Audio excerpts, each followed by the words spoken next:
Hi guys, so back with another video and another update. We've got the Berserk and Diablo Immortal crossover event coming up this week, with lots of new stuff going on, especially the new 2-star gem that we've all been hearing this information about. So and we've got some other little bits of updates where I want to kind of get into that as well towards the end of the video when it comes to character size, which hopefully could mean some good things. We have to just wait and see. So as always, if you like the content I bring, don't forget like and subscribe to the channel. Join the Discord, and if you want to support me that little bit further, jump in to be a member. We've got the memberships running there. And the good news is, guys, I think I'm also almost nearly ready to start streaming. Hopefully, I might get a streaming by the end of the week. We'll see what's going on. Got a busy week ahead, but with the update and in real life stuff that's going on, but we'll see. Most importantly, let's get into this here. So, the Survive the Eclipse in the Struggler's Bane. So, as the title suggests, we have got a new version of the Survivor's Bane coming for this event, which sounds bloody awesome. But let's just have a rundown on this, and we don't want to make this too long of a video. We want to make this kind of a a standard kind of patch note video and just get into it instead of too much kind of blabble about what else is going on in the game. But this update is due to come this week, April 28th from 5 p.m. until the 7 p.m. for Oceanic, East Asia, Southeast Asia, and the European servers. Then the following day on the 29th for the American servers. Once maintenance is concluded, all the items mentioned below will be live. Some of the dates obviously will go live for features once the patch has gone live, which is obviously for the 1st of May. Now, the first thing we're going to start off here is just watch this new limited time event cinematic trailer. I did take a brief look at this and it looks absolutely amazing, but I think because it's so cool, we are going to watch it again.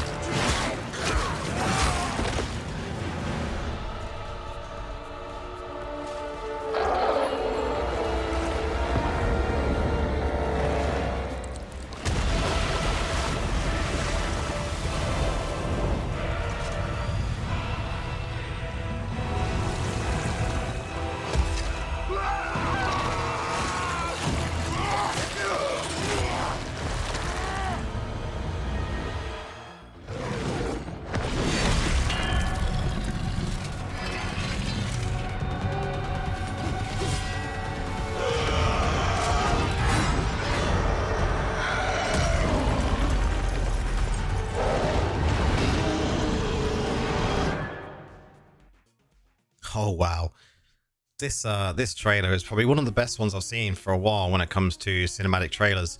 It just looks absolutely insane, and I've started to watch the anime about kind of Berserk. I think I've only just managed to start the first episode, and I will be continuing that. I was pretty impressed with the first episode, and I didn't even hear about Berserk until this event. So I do like to watch some anime. I've been a massive Dragon Ball fan for a long time, but never really got into anything else. So this is definitely something I'm going to continue watching. Now, when it comes to the rest of the stuff here, so the Struggler's Path from the 1st of May till the 31st, we're going to have the Struggler's Path here. So we're going to be able to earn different things to do with the crossover. It's going to give us all the information we need to complete tasks throughout the kind of the week and the month. Throughout that kind of month, we'll be able to get cosmetic weapons. We're able to get this new legendary gem. We're going to be able to get the portal cosmetic, which is the Eclipse portal, and the frame, and the massive 10 legendary crests, which doesn't happen very often. So definitely be logging in, definitely even be completing everything that you need to complete to get all of these for free. Then we've got the weapon cosmetics here, a list of what different ones we're going to be able to get. So with the Barbarian, you're going to be getting the Dragon Slayer. Looks absolutely amazing. Blood Knight, we're going to be getting the Moonlight Knight's Lance. Still looks very, very cool. For Crusader, the Dragon Slayer Sword and Shield. That just looks incredible. I do like this skull on top of the shield. Looks really good. Demon Hunter, the Struggler's Bow. Looks pretty cool as well. I like the red effect. How that will look in game, who knows? The Monk, the Salamander's Dagger. The color on that is so vibrant. I hope it really kind of shows out with a lot of like flame effects to it when you see monks running around. The Necromancer has got the Hawk's like saber, a shield, and obviously a sword by the looks of this. So, unusual for us to have a sword. Looks really, really cool. I'm looking forward to seeing this in game. And then the Tempest, we've got another 2 swords here, almost like feather looks like, with kind of wind going around them. And what looks like to be some sort of like almost butterflies almost, or some sort of, you know, effect there. Looks pretty cool. The Hawk of Light's saber for the wizard looks really cool, very similar to the saber from the Necromancer. So then we've got into the legendary gem, the Crimson Bellhit legendary gem, 2-star legendary gem that basically is going to be amazing for most people. You're definitely going to be one of the craft this, especially if you're a free to play or a low spender, possibly even mid spender, depending on what gems you've already got. I will be looking at to build this out simply because I think it's going to be amazing. So while above 50% health, dealing damage will grant you this wrath, increasing your damage done by 30% for 6 seconds. But then when you're taking damage and you go below 50% of your health, you gain mercy, which is going to reduce the damage you take for 30% for 6 seconds. When a power triggers, or when Bellhit's power triggers, it releases a scream of terror at an enemy's location, fearing all the nearby enemies to that enemy for 1.6 seconds. So that is really, really cool. In Battleground, sounds like it could be epic. Now, each power has its own separate cooldown. Wrath has a 20-second cooldown and Mercy has a 60-second cooldown. But these can be up at the same time. So if you're above 50% and you suddenly get the Wrath to gain the damage increase, and then you're suddenly hit, and you go below that, that could then proc the Mercy, so you could have kind of a double buff, which is really, really cool. I'm looking forward to see how this gem pans out. It's going to cost you 41 copies and over 600 gem power to get this leveled up to rank 10. But I think if you can get it to rank 8, which I think is like 20 copies, it's definitely going to be worthwhile looking into and testing this gem out. We've got the legendary gem drop pool selection is going to be being updated from the 1st of May to the 22nd, so definitely look into that if you're going to be pushing a lot of rifts to see obviously you can get the gems that you want to get, especially with the 2-star here. You want to be making sure that this new 2-star is selected so you can enjoy that increased drop chance.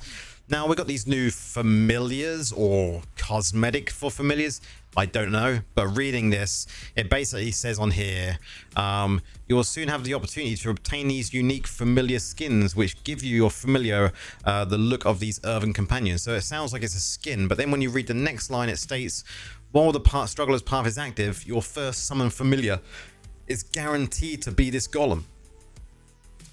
Your guess is as good as mine, guys. Is this a new familiar, or is this just a skin? I have no idea until it goes live. You only need to activate this once to earn this earthen bound companion, so I have no idea. No idea whatsoever. It just sounds like you're only going to be able to gain one of these, whatever it is. And it does sound like it's just going to be a regular familiar, and you're going to be able to gain one. And you're going to be able to change this in cosmetic-wise. But that would make no sense. It would make more sense if it was a skin for any familiar you're currently using, and then you can just put cosmetics on that. What them cosmetics are going to be, it doesn't say. It just says that you're going to be able to combine decorations to make your companion golem unique to you. Whether you're going to be able to do event things to get rewards, or whether you're going to be able to do raids or, you know, challenge rifts, and for doing a higher difficulty you get something you can pin on your companion. Who knows? They haven't given us a list of exactly what it is, but it sounds pretty cool.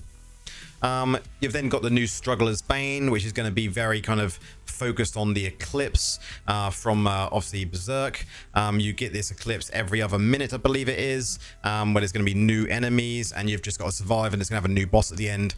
I am so looking forward to trying this because I really do like this this mode. Now you've got the Zodd fight coming up, which is obviously the Apostles Challenge, which this fight here, apparently the longer you go on in the fight, the harder it becomes, because anything for Zodd can be a weapon. And then you've got a more harder difficulty once you've got the new legendary 2-star gem.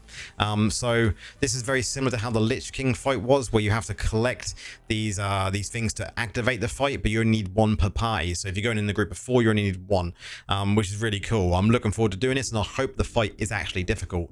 But I hope it's available to everyone. I hope it's not going to be so difficult that free-to-plays don't get to have that kind of experience in a higher difficulty Zodd fight. Now, this is where you're going to be getting some of your, I think it says here, yeah, defeating Zodd earns you the chance to obtain weapon cosmetics from the struggler path. So this is where you're going to be able to get your 8 different cosmetics.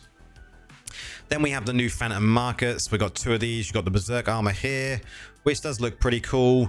And then you've got the Hawk of Light here, which is also very cool. Now, these are obviously paid cosmetics, $250.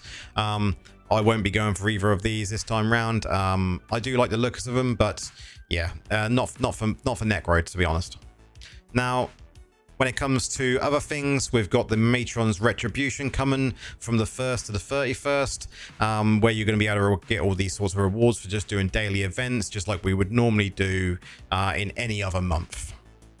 Returning events, Alia Blood, Hungering Moon, Shady Stock throughout the month, which is really good.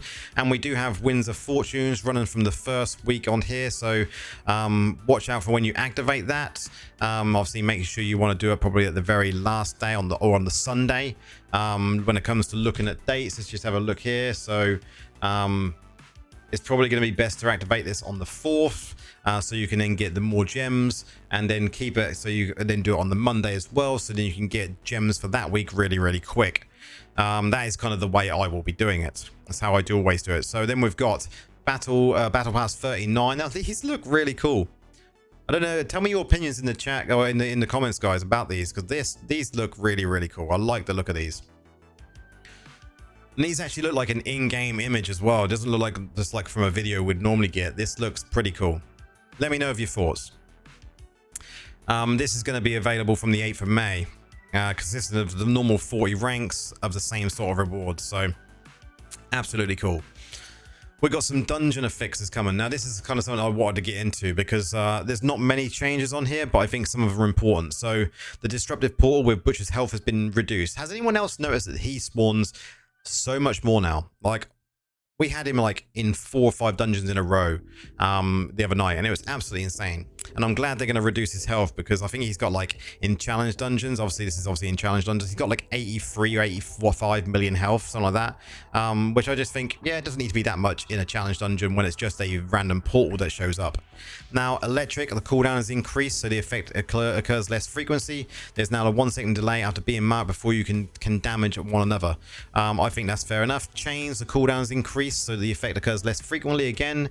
Chains duration is shortens when they're not broken by the players. This just makes it easier, I suppose. Explosive reaction, damage is fixed amount based on monster and difficulty, not a percentage of the player health. This is also very good. Now, sacrificial power, health cost is now based on skill cooldown rather than all skills having the same cost. Skills with a cooldown of 12 seconds will have the same cost as the current cost. So the shorter your cooldown, the less health it's going to take from you. This is a great change for us range, for sure. We've got some optimizations to Destruction's Cool, which is really good. We've got boss timers changing in Mount Xavian and the Black Forest. Finally, guys, the MVP of the complete patch notes. Familiars can now attack the training dummies again. Familiars will now have their damage added when using the training dummy to better estimate your total damage output. Finally. Why this was never a thing, or whether it was just a bug, who knows? But this has been a long time coming. I'm glad they've done this. Got some Battleground changes. We're making a couple of changes to the Battleground. First, attacks by the Ancient Heart in the Rebirth area will cause damage regardless of your immunity to damage and critical hits. That's great. Secondly, the lifesteal effect of damaging the final guardian has been reduced by 50%. Another great change. Now, bug fixes on here. Did I miss one? Did they actually remove it? It looks like it's gone missing, guys. There was a bit on here earlier, and now I'm confused. I should have screenshot it. And I think I may have done. Let's just let me just bring my Discord up. Discord, here we go. Let me just bring my Discord up. See if I can get an image of this. Here we go. Let me save this image. Doing this on the fly, guys. Size increase. Size changes. So let's just go to my downloads here. Size changes, guys. So this is what was in the patch notes earlier. Can I zoom in this in? Here we go. So this has been, I can't see this in the patch notes now. I don't know why. It was here earlier. Battleground, Familiars, Xavian, Destruction's Core optimization. It is no longer in the notes. They've removed it. So basically in the notes earlier, it said that changes to player size increases. Skills and effects that increase the player size into one source type have now been consolidated, which should now make all skills properly cap player size increased at 150%. This primarily affects skills like Wrath of the Berserker, which previously weren't grouped in with other effects that increase player size. Now, we all know that the new Rhino, from what I can tell, is only affected by one size, and that is the Colossus engine. It does increase in size from what I've noticed. Now, from Brawler and from the Warband room, there's no changes. Be interesting to see if they do this, considering it's been removed from the patch notes. I wonder if Blizzard could, if they do watch this, can they confirm that, why this has been removed from the patch notes? Is it going to be coming at a later stage, or is it just something is not right with it? Who knows? Let us know, please. We'd like to know.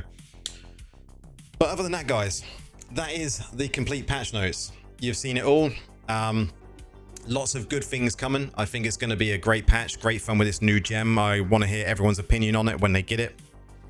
But yeah, leave things in the comments if you want to have a chat about that. Jump into my Discord. We're going to be in there talking about it quite a lot over the next few days, I should expect. And yeah, guys, we'll see you in the next one.